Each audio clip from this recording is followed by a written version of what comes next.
What's on, ladies and gentlemen? My name's Ross, I like games, and today we need to start looking at some new Digimon cards. Start looking. We've looked at a lot of Digimon cards, but I am in no way upset about this. The Digimon reveals keep coming, which means the videos keep coming. It's very simple. I love Digimon, the card game at least, getting kind of in on the franchise as a whole, and I'm super excited about all these new cards, so as long as you guys keep watching, which you seem to be, then I'm going to keep making videos about all these new cards. Sound like a good deal? Good. Because we're starting off with a really weird card today, Professor Agumon.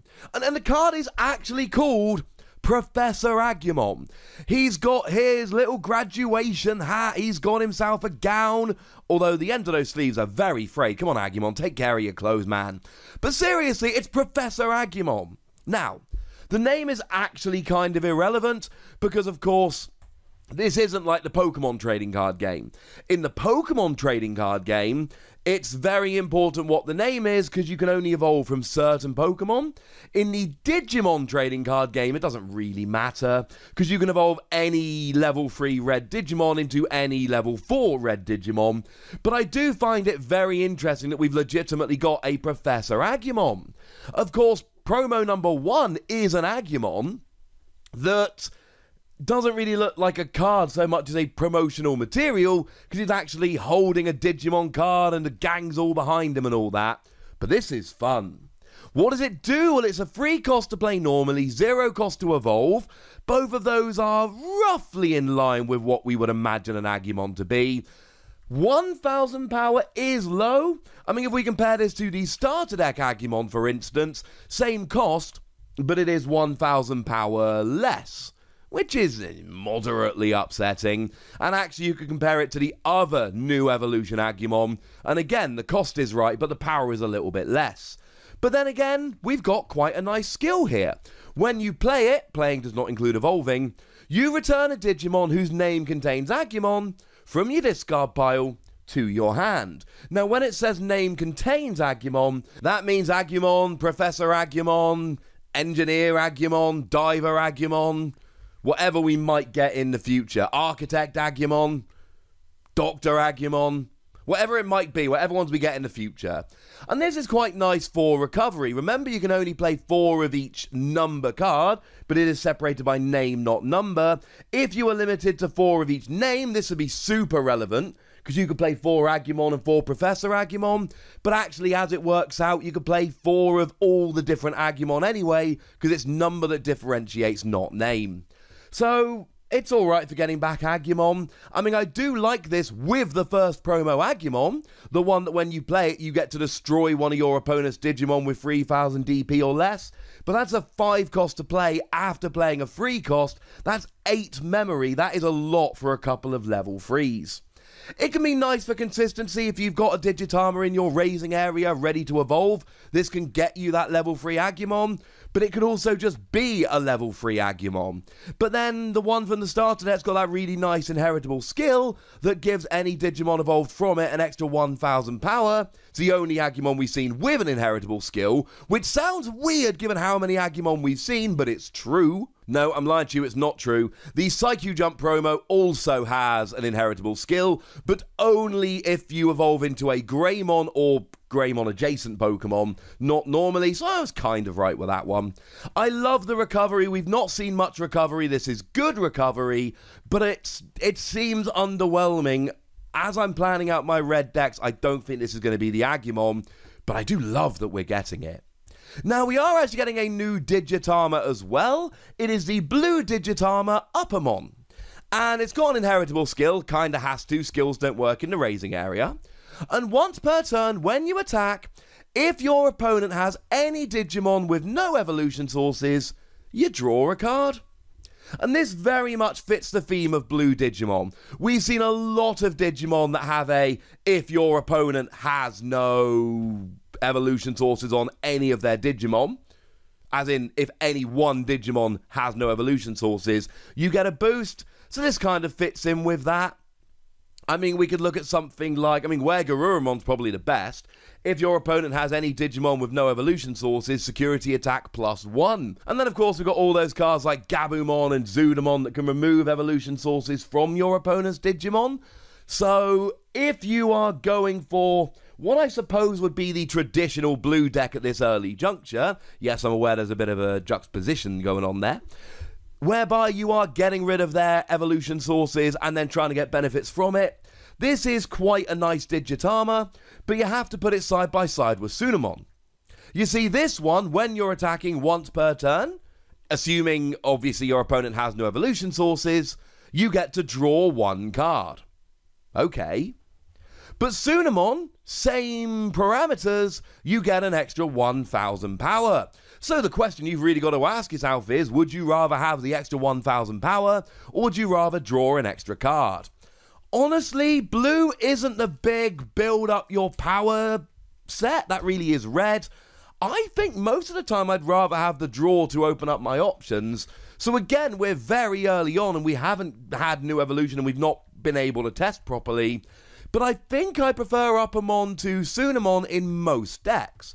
Of course, there will always be exceptions to this.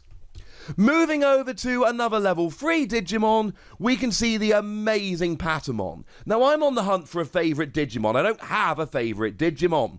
Patamon is certainly in the running at this stage. This artwork is phenomenal and I love it. And the skills, I think, I need to do a spreadsheet for this, but I think we're talking the average for a level 3 Digimon. 3 cost to play normally, 0 cost to evolve, 2,000 power. Now, if we compare that to the Patamon from the starter set, we have an extra 1,000 power, but we don't have an inheritable skill. And if we compare it to the Patamon from the promo pack, we are 1 cheaper, and that also doesn't have an inheritable skill. So stats-wise, on balance, the best of the Patamon. But what does it do? Well, when you play it, not evolve, you reveal the top 4 cards of your deck, and you add all yellow tamers there to your hand, and put the rest of the cards on the bottom of your deck in any order. And I kind of love this.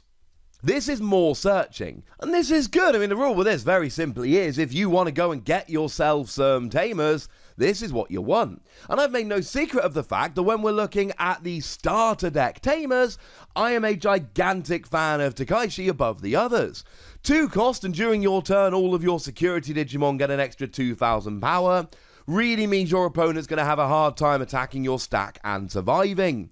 Of course, we do have a yellow tamer that's coming in new evolution as well. It's a 4 cost, and it's got the usual 4 cost thing of, if your memory is 2 or less, you just make it free at the start of your turn. But when you play it, you check all of your security cards, reveal 1, add it to your hand, and if it's a yellow card, you recover 1 security card. But remember, you've just picked up a security card, so it's not really recovery in the traditional sense. I'm much more of a fan of the starter deck Takaishi here, if I'm honest with you. But I am a huge fan of it. Having a Patamon that can get this makes me happy. The thing is, it's a play skill, not an evolution skill. So I am actually going to have to play it down, paying the free cost in order to use this. So, and then of course, we're looking at, well, is this any better than the promo we've seen of Patamon, which is a 4 cost, not a free cost admittedly, but it has recovery +1 when your security is 1 or less. No, it's only when it's 1 or less, but still, that's still recovery +1. And then, of course, if you want to be evolving, why would you not just go for the Patamon that has an inheritable skill? The one that came around in the starter deck, whereby if an opponent's Digimon's DP becomes 0 and is destroyed, you get +1 memory, especially given all of our conversations about yellow decks and their options for reducing your power. Seraphamon attacking and reducing power by 4,000 being a particular favourite of mine. I do think there is a place for this Patamon. I adore the artwork, but I really do think it's a niche card. I think it is look, if you're playing a deck and you really want to get your tamers out early, Patamon's your boy. If you don't, no. Sorry, ladies and gentlemen, No. Although the artwork alone makes me absolutely overjoyed. And there is one other Digimon we need to look at here. We did the level 6s yesterday, the other Digimon today, and then the new option cards will be coming later. I got your back. Every new card will be shown. It is Darsmon, and we've got a level 4 Digimon, 4 cost to play normally, 2 cost to evolve, 4,000 power. Which is kind of weak. But then again, maybe to be expected. I mean, we could compare it if we look at the starter set. Angemon costs 1 more to play normally. Gatomon has an extra 1,000 power but has no skills. And Unimon costs 1 more and has plus 2,000 power but pays memory when it attacks and has blocker. I'll be honest with you, right? Unimon's off doing his own thing. So the stats are about right. There's nothing that particularly stands out, though it is rather weak. However, it's got a pretty redonk skill. On your turn, when you play a level 3 yellow Digimon, if this card is at rest, draw 1. Well, okay. Now here's the problem. Here is the problem. There is a big problem here, as you might have guessed. To be at rest, you've generally got to attack. And you've got 4,000 power. Now, if your opponent's got a resting Digimon of 3,000 power or less, take it out, go to rest. Of course, you can plan this really easily. Just make sure that you put this to rest before you play the level 3 Digimon and you're good to go. However, what happens if you attack the security and hit a 4,000 or higher Digimon, which you often will because this is very weak? I loved this card when I first saw it. I thought, you know what? Leave it out there, leave it on the field. Don't evolve it, and then just draw yourself extra cards when you play level 3 Digimon. This is awesome. And then I went, well, hang on a second, because it's got 4,000 power, so if I leave it out there at rest, my opponent's going to be able to destroy it fairly easily. And how do I get it to rest? Yes, obviously, if my opponent's got a 3,000 power Digimon or less at rest, I can attack it, destroy it, go to rest myself, life is good. If you attack your opponent's stack, you only survive if you hit an option or a tamer card or a Digimon with 3,000 power or less. And, I mean, look, in order to calculate the chances of that happening, we're going to have to start really seeing some deck building and figuring out the optimal way to make decks. But frankly, as it stands at the moment, I'm not convinced. And I actually think this is a Digimon with a really good skill that looks really good. And then as soon as we actually start digging into it, we're like, yeah, that is not going to work very often. Plus, it's limited to a yellow 3 Digimon. And actually, what we've got here is a really good skill that I honestly don't think is going to fire very much at all. And I'm sorry about that, ladies and gentlemen. I'm sorry. So there we go. Those are 4 new Digimon that we needed to have a look at, and we have. Professor Agumon, I just love the design of it. I think my favourite of them is probably the Upamon, the blue Digitama, which I do think has the best chance of these 4 cards of being really good in terms of play. But as always, I want to throw it over to you guys and hear what you think, so go nuts in the comment section, but be nice. And then make sure you like this video, subscribe to this channel, follow me on Twitter at the Wossy. That's where we talk Digimon and a bunch of other card games. And please do consider checking out patreon.com/PTCG Radio, where you can support the channel, get some bonus podcasts, all kinds of fun stuff. But by far the most important thing, as always, look after yourselves till next time, would ya? Thank you very much for watching. My name's Ross, and you've been watching Wossy Plays.